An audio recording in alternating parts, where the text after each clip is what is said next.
లేదంటే అమ్మ ఒడి ఇచ్చాం, అదే తల్లికి వందనం ఇచ్చాం అవి చెప్పుకుంటారు. ఎవరికి చెప్పారు వాళ్ళు?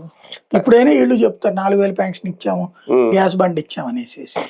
వాళ్ళు ఇవ్వలేదని చెప్తారు. దానికి అనుగుణంగా ఓటేస్తారా? మనం స్టేట్ డివిజన్ తర్వాత ఒక ఫియర్సమ్ పాలిటిక్స్ నడుస్తుంది ఆంధ్రాలో. భయపెట్టే రాజకీయం, ఎందుకు వచ్చిన గొడవరా మనం అనేటటువంటి తరహాకి జనాలు తీసుకెళ్ళి రాజకీయ పార్టీలు అలా తీసుకెళ్ళడానికి మీడియా ఉపయోగపడింది. మీడియానే బెదిరించేసింది జనాల్ని. ఇవాళ 2 తెలుగు రాష్ట్రాలు కూడా జనం పైకి గంభీరంగా మాట్లాడే ఒకళ్ళిద్దరు తప్ప మిగతాదంతా బెదిరితోనే నడుస్తుంది.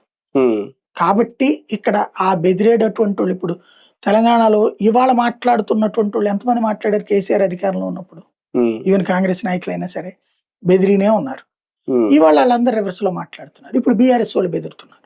బెదరనీయకుండా హరీష్ రావు వీళ్ళందరూ చూస్తున్నారు. ఇక్కడ జగన్ ప్రయత్నిస్తాడు. కానీ గ్రౌండ్ లెవెల్లో ఎంతమంది నాయకులు ఇప్పటికి యాక్టివ్ అయ్యారు? నాకు కనబడుతున్నది మొదటి రోజుతో పోల్చుకుంటే ఒక 40% మంది యాక్టివ్ అయ్యారు. 60% మంది ఇంకా ఇన్యాక్టివ్ గానే ఉన్నారు. వాళ్ళ అధికారిక లెక్కల్లోనే 20%, 30% ఇంకా ఇన్యాక్టివ్ ఉన్నారు. ఎవరు? వైసీపీ వాళ్ళు.